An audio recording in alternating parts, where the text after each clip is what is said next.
السلام علیکم ویورز، 22ویں قسط کے آغاز میں ارطغرل اور حلیمہ اپنا پرانا وقت یاد کر رہے ہوتے ہیں۔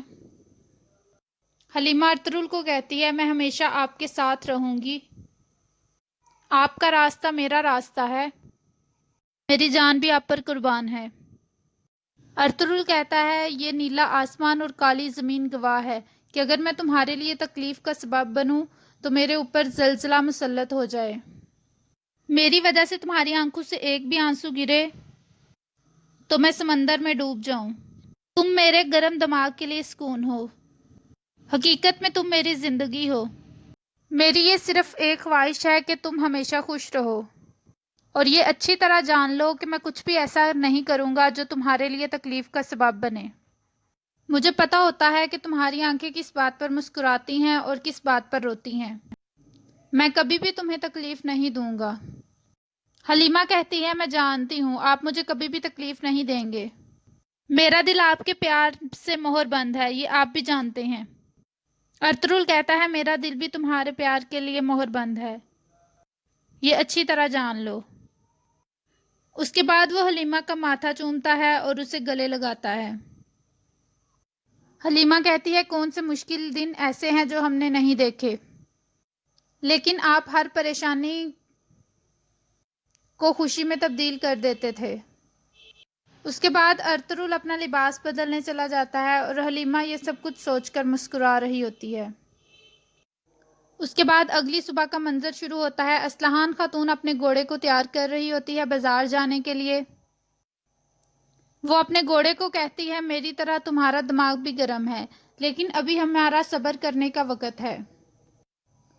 اور پھر وہ جانے کے لیے نکلنے ہی والی ہوتی ہیں کہ وہاں پر ارطغرل آ جاتا ہے۔ ارطغرل اسلحان خاتون کو کہتا ہے، آسانی ہو۔ اسلحان خاتون کہتی ہیں، شکریہ۔ ارطغرل کہتا ہے، گھوڑا اپنے مالک کی مزاج کو بہترین جانتا ہے۔ اسلحان خاتون کہتی ہے کہ میری الالی میرے بارے میں کچھ نہیں جانتی، وہ جانتی ہے کہ میرا سکون کوئی بھی تباہ نہیں کر سکتا۔ اس کا الگ مسئلہ ہے، یہ جتنا جلدی ممکن ہو یہاں سے جانا چاہتی ہے۔ ارطغرل کہتا ہے، میں جاندار صاحب سے ملنا چاہتا ہوں۔ اسلحان خاتون کہتی ہے، بابا پہلے ہی چلے گئے ہیں، وہ آپ کو مزید پریشان نہیں کرنا چاہتے، اور مزید یہ کہ میں بھی جا رہی ہوں۔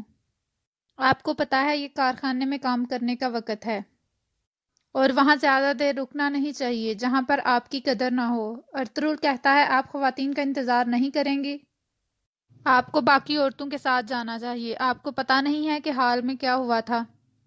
اسلحان خاتون کہتی ہیں، میرے بابا نے مجھے بیٹوں کی طرح پالا ہے، وہ اس لیے ہوا کیونکہ ان کے ساتھ عورتیں تھیں اور وہ نازک مزاج تھیں، مجھے اپنی حفاظت کرنی آتی ہے، آپ ان عورتوں کے ساتھ سپاہی بھیجیں۔ یہ کہہ کر اسلحان خاتون گھوڑے پر بیٹھتی ہیں اور چلی جاتی ہیں۔ ارطغرل وہاں پہ کھڑا سب کچھ دیکھ رہا ہوتا ہے اور وہ اپنے قبیلے واپس چلا جاتا ہے۔ دوسری طرف ترگت سرائے میں موجود ہوتا ہے۔ وہ سپاہیوں کو کہتا ہے کہ ہر چیز اچھی طرح دو، ارطغرل صاحب کے آنے سے پہلے یہ تمام کام ختم ہو جانا چاہیے، جلدی کرو اور ہر چیز کی بو ختم ہو جانی چاہیے۔ اتنے میں بمسی وہاں پر آ جاتا ہے اور ترگت اس سے پوچھتا ہے کہ تمہارا بستر سے جھگڑا ہوا ہے۔ بمسی کہتا ہے کہ اس قید خانے میں کیسی اچھی نیند سو سکتا تھا، بستر بھوسے سے بھرا ہوا ہے اور نیند کی جگہ پچکی ہوئی ہے۔ بھائی، میں جب تک بکریوں کی آوازیں نہ سن لوں اور آسمان پر ستارے نہ دیکھ لوں مجھے نیند نہیں آتی۔ میں ہر جگہ جا کے چیک کیا لیکن مجھے کہیں پر بھی نیند نہیں آئی۔ ترگت کہتا ہے، یہ اصلی پتھروں سے بنا ہے۔ بمسی کہتا ہے، ہاں بھائی، اب تمہیں یہاں سونے کی عادت ہو گئی ہوگی۔ ترگت غصے سے بمسی کی طرف دیکھتا ہے اور پھر کہتا ہے کہ اس کو اچھی طرح کھرچ کر دھونے دو۔ بمسی کہتا ہے، ہاں، اس سرائے کو روایتی غسل دیا جا رہا ہے۔ اور پھر بمسی کہتا ہے، ساتھ بسم اللہ بھی پڑھو دھوتے ہوئے۔ اور ترگت کو کہتا ہے، میں یہ سوچ رہا ہوں کہ اس کونے میں ایک گیت گانے والا کھڑا کریں گے تاکہ لوگ اس کو انجوائے کر سکیں، تاکہ لوگ یہاں سے اٹھنا ہی بھول جائیں، اور جب وہ اٹھیں گے نہیں تو وہ زیادہ کھانا کھائیں گے اور اس طرح ہم زیادہ منافع کما سکیں گے۔ ترگت کہتا ہے، اچھا تو اب تم اس سرائے کے مالک بنو گے۔ اور پھر ایک سپاہی شیرہ لے کر آتا ہے۔ ترگت کہتا ہے، اچھا تو تم اب اپنی صحت کا خیال رکھ رہے ہو۔ بمسی کہتا ہے، طاقت اور مردانگی کے لیے یہ شیرہ بہت اچھا ہے۔ ترگت کہتا ہے، میں تمہارے ساتھ مقابلہ کرنا چاہتا ہوں کہ کون زیادہ کھاتا ہے، اور جو زیادہ کھائے گا وہ قبیلے واپس جائے گا۔ بمسی کہتا ہے، میں قبیلے واپس جانے کے لیے مرا جا رہا ہوں۔ سب کچھ لے کے آؤ۔ پھر وہ شہد اور شوربے کو بغیر پانی پینے کے لیے شرط لگاتے ہیں۔ پہلے وہ شوربہ کھاتے ہیں، تمام سپاہی اکٹھے ہو جاتے ہیں اور ان کا مقابلہ دیکھنا شروع ہو جاتے ہیں۔ ترگت کہتا ہے مجھے چمچ نہیں چاہیے، میں اس کو ایسے ہی کھاؤں گا، اور پھر وہ شربت پینا شروع کر دیتے ہیں۔ شربت ختم کرنے کے بعد وہ شہد کی باری آتی ہے، وہ شہد کو ہاتھوں کے ذریعے کھانا شروع ہو جاتے ہیں، سب سپاہی ہنس رہے ہوتے ہیں۔ ترگت اور تیزی سے کھاتا ہے، بمسی بھی بہت اچھے طریقے سے کھا رہا ہوتا ہے، یہاں تک کہ وہ ایک پیالہ ختم کر دیتے ہیں اور پھر اور ڈلواتے ہیں اور پھر دوبارہ کھانا شروع ہو جاتے ہیں۔ اس کے بعد بمسی کہتا ہے بھائی مجھے ٹھیک طرح سے نظر نہیں آ رہا، یہ کیا تم ہو؟ تم اپنا سر کیوں ہلا رہے ہو؟ سپاہی اسے کہتے ہیں ابھی اور بھی کھانا ہے، سب کچھ ختم کرنا ہے۔ دونوں ایک ہی جتنا کھاتے ہیں اور پھر وہ نعرہ لگاتے ہیں حق ہے اللہ، سچ ہے واللہ۔ دوسری طرف جاودار قبیلے کا منظر شروع ہوتا ہے۔ باتوہان اپنے گھوڑے سے اتر کر واپس آتا ہے، کتلوجا اسے کہتا ہے کہ تم ساری رات قبیلے سے باہر رہے ہو، تم جاندار صاحب کی اجازت کے بغیر کیسے جا سکتے ہو؟ باتوہان اس سے لڑنے لگ جاتا ہے، اتنے میں اورال آتا ہے، وہ کتلوجا کو وہاں سے بھیج دیتا ہے۔ باتوہان کتلوجا کے سامنے کہتا ہے کہ میں یہ شکار آپ کے لیے لایا ہوں، اس کے بعد کتلوجا وہاں سے چلا جاتا ہے۔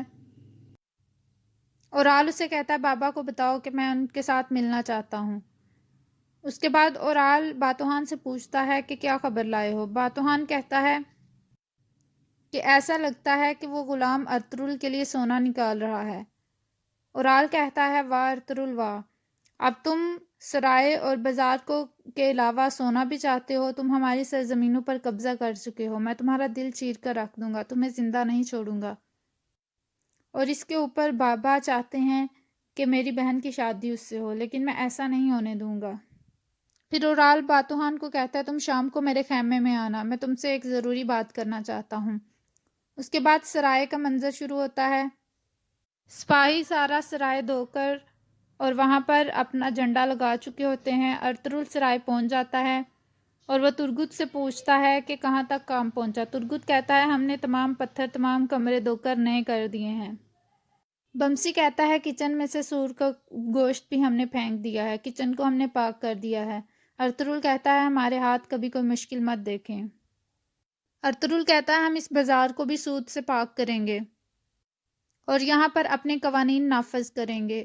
آرتوک صاحب کہتے ہیں جب آپ صلی اللہ علیہ وسلم نے مدینہ کا بازار دیکھا تو انہوں نے بھی نیا بازار قائم کرنے کی بجائے اپنے قوانین نافذ کیے۔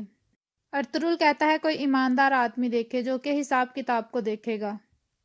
اس کے بعد حاجت اور ریان استاد وہاں آ جاتے ہیں اور وہ ارطغرل کو بتاتے ہیں کہ اس نے ندی میں سے سونا ڈھونڈ لیا ہے۔ وہ کچھ سونا ارطغرل کو دیتا ہے اور کہتا ہے کہ مجھے اب اس سونے کو پگھلانا ہے۔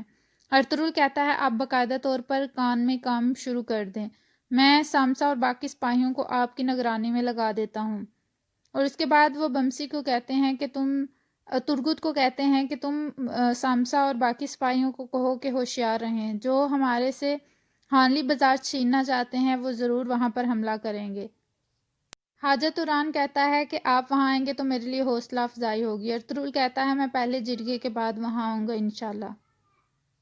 اس کے بعد ترگت کچن میں آتا ہے اور سامسا اور دوسرے سپاہیوں کو کہتا ہے کہ آپ نے حاجت اران کا خیال رکھنا ہے اور ان کے ساتھ شامل ہونا ہے۔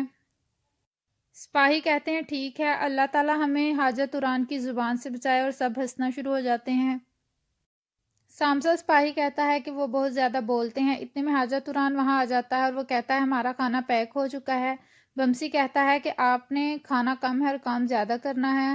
حاجت اران غصے سے اس کی طرف دیکھنا شروع ہو جاتے ہیں۔ بمسی کہتا ہے نہیں، آپ جتنا چاہیں مرضی کھا سکتے ہیں، یہ دونوں اونٹ آپ کے ساتھ ہیں اور یہ آپ کی مدد کریں گے۔ حاجت اران کہتا ہے اونٹوں سے یاد آیا، ہمیں اونٹ بھی چاہیے ہوں گے جب ہم بہت زیادہ سونا نکالیں گے۔ دوہان کہتا ہے یہ دونوں اونٹ آپ کے ساتھ ہیں، آپ کو کسی بھی قسم کی کوئی پریشانی نہیں ہوگی، اور وہ سب ہنسنا شروع ہو جاتے ہیں۔ دوسری طرف ارطغرل اور دھندار وہ تمام حساب کتاب کی کتابیں لے کر بیٹھے ہوتے ہیں، وہ اس کو دیکھتے ہیں لیکن ان کو کچھ سمجھ نہیں آتی۔ اتنے میں آرتوک صاحب ایک سپاہی کو لے کے آتے ہیں جو کہ ایک تاجر ہوتا ہے اور اس کا نام علیکو ہوتا ہے۔ ارطغرل کہتے ہیں اگر تم تاجر ہو تو تمہیں ان سب چیزوں کو پڑھنا آنا چاہیے۔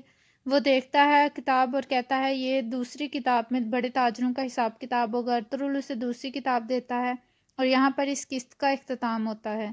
ویڈیو پسند آئے تو لائک کریے گا، کمنٹ کر کے بتائے گا کیسی لگی ایپیسوڈ۔